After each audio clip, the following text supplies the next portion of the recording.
मित्रों, भारत और बांग्लादेश के बीच इस समय पहला टेस्ट मैच खेला जा रहा है।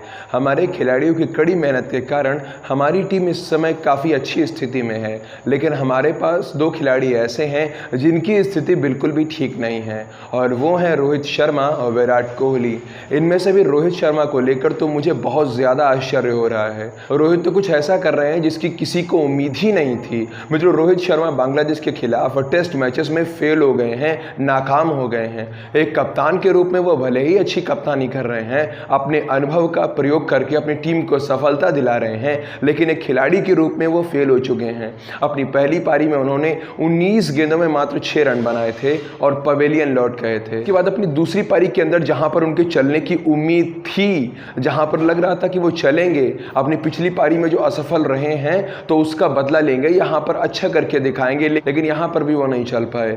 मात्र 7 गेंदें उन्होंने खेली, 5 रन बना दिए और फिर वापस चले गए। तो मित्रों, रोहित शर्मा कब मैदान पर आते हैं, कब चले जाते हैं, किसी को पता ही नहीं चलता है। और रोहित ऐसा नकारात्मक प्रदर्शन करेंगे, इस पर किसी को भी विश्वास नहीं हो रहा है। वैसे फेल तो विराट कोहली भी हुए हैं। पहली पारी में उन्होंने 6 गेंदों में 6 रन बनाए थे, दूसरी पारी में 37 गेंदों में 17 बना दिए। वो भी मैदान पर बस आते हैं, कुछ देर रुकते हैं और चले जाते हैं। हालांकि कुछ लोग कहेंगे कि दूसरी पारी में विराट आउट तो थे नहीं, उन्होंने DRS नहीं लिया, उनको गलत आउट दिया गया। मित्रों, ठीक है आपकी बात, उस गेंद पर हो सकता है कोहली बच जाते, आउट नहीं होते, लेकिन विराट जैसा प्रदर्शन करते आ रहे हैं उसके हिसाब से अगली 2-4 गेंदों में वो वापस जरूर चले जाते, क्योंकि विराट कोहली IPL के बाद से ही एकदम शांत हो गए हैं।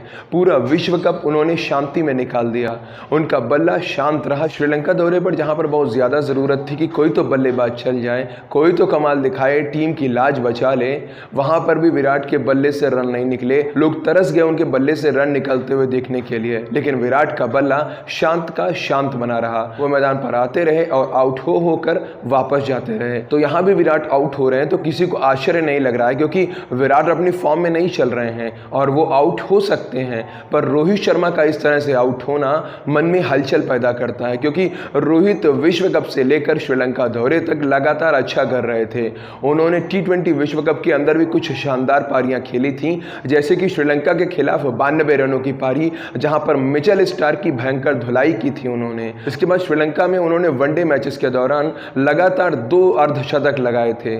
श्रीलंका की जिस पिच पर कोई बल्लेबाज नहीं टिक पा रहा था, वहां केवल रोहित चल रहे थे। तो लगातार अच्छा खेल दिखाता हुआ आ रहा खिलाड़ी अचानक से इस तरह से 2-2 बार आउट होकर वापस चला जाए तो आश्चर्य तो होता ही है। अब कुछ लोग रोहित का मजाक उड़ा रहे हैं, रोहित की हंसी उड़ा रहे हैं। लोग कह रहे हैं कि रोहित T20 और वनडे तो खेल सकते हैं और रोहित के अंदर टेस्ट खेलने की दम नहीं है, रोहित टेस्ट मैचेस नहीं खेल सकते हैं। तो मित्रों, इन सब के लिए मैं यही कहूंगा कि आप लोग आंकड़े देख लीजिए।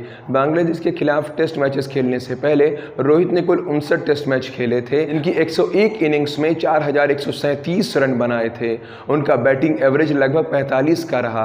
अब 45 का बैटिंग एवरेज इतना खराब नहीं कहा जा सकता है, उन्होंने अच्छा काम किया है। इसके साथ ही उन्होंने 12 शतक लगाए हैं, 17 बार अर्धशतक भी लगाए हैं। और मित्रों, उन्होंने जो अपनी पिछली टेस्ट सीरीज खेली थी, यानी इंग्लैंड के खिलाफ जो टेस्ट मैच खेले थे, वहां पर उन्होंने शतक भी लगाए थे, अर्धशतक भी लगाए थे। तो ये कहना कि रोहित टेस्ट के खिलाड़ी नहीं है इसीलिए वो फेल हो गए, ये पूरी तरीके से गलत है। लेकिन इतना जरूर है कि कुछ ना कुछ उनके साथ गड़बड़ हुई है, नहीं तो रोहित उन खिलाड़ियों में से हैं जो कठिन से कठिन स्थिति में भी अच्छा स्कोर करके देते हैं। हाँ, भारत के पूर्व दिग्गज खिलाड़ी संजय मांजरेकर और सुनील गावस्कर ने यह जरूर कहा था कि रोहित शर्मा हो या फिर विराट कोहली, ये लोग लंबे समय के बाद टेस्ट खेलने के लिए मैदान पर उतर रहे हैं। अगर बिना प्रैक्टिस के जाएंगे तो उनके लिए मुश्किलें जरूर आएंगी। इसीलिए वो चाहते थे कि इन दोनों को दिलीप ट्रॉफी के अंदर खिलाया जाए ताकि इनकी प्रैक्टिस हो जाए। पर जय शाह ने उस समय अपना प्रेम लुटा दिया और इन्हें दिलीप ट्रॉफी में खेलने से मना कर दिया। कहा कि बड़े बड़े खिलाड़ियों को नौकर की तरह नहीं खिला सकते, उन्हें बचा कर रखना हमारा दायित्व है। तो रोहित कोहली को दिलीप ट्रॉफी में ना खिलाकर उन्हें बचाया गया और उसी का परिणाम हमें देखने को मिल रहा है। अब क्या दिलीप ट्रॉफी में ना खेलना ही रोहित के अच्छा ना कर पाने का कारण है? क्या कोई और बात है जो रोहित नहीं चल पा रहे हैं? मित्रों, आप लोग इस पर क्या सोचते हो? आपके अनुसार कौन सा कारण ज्यादा सटीक बैठता है जिस कारण से रोहित शर्मा नहीं खेल पा रहे हैं, विराट कोहली लगातार फेल होते जा रहे हैं? जो भी आपके मन में है आप कमेंट सेक्शन में लिखकर बता सकते हैं।